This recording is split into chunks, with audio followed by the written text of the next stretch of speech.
कैसन कैसन ने गाय हमारा के बोली अब के डिप्रेशन में आ गया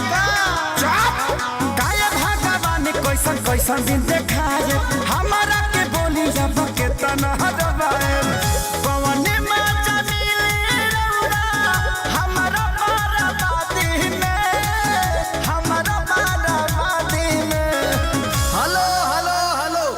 जो भी बाराती भाई लोग खाना नहीं खाए हैं कृपया द्वार पे जाके खाना खा ले। ए भाई हाँ ये गांव के हुआ हाँ ये का करे के बा बोल अरे रहा तो करे के का बा बरतिया है लियावा खाना खियावा काहे भगवान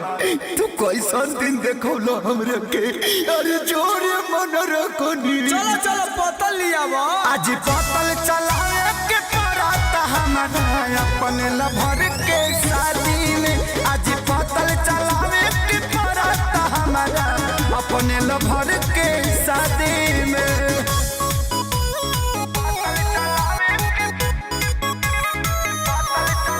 Music by Arya Sharma.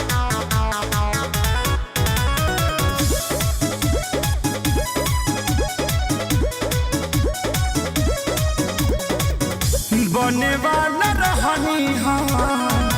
जवाना कसैया ई साला बुझत रे लड़की के भैया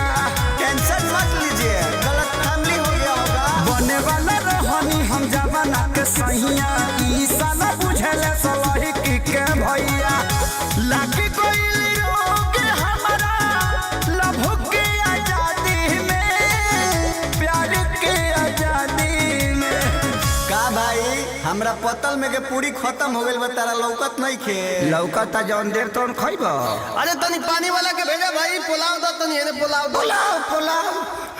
पुलाव पुलाव ए भाई दूगो पूरी दो एने तीन कोड़िए श्रृंखला खइब ई कौन आइटम है यार आज पतल चलावे के पराता हमारा अपने लभर के शादी में आज पतल चलावे के पराता हमारा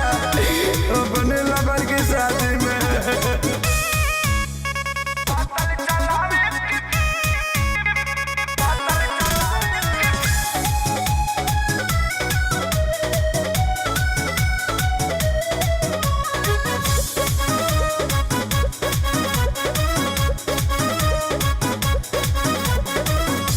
यादो राज खेसारी भाले अकेले जिली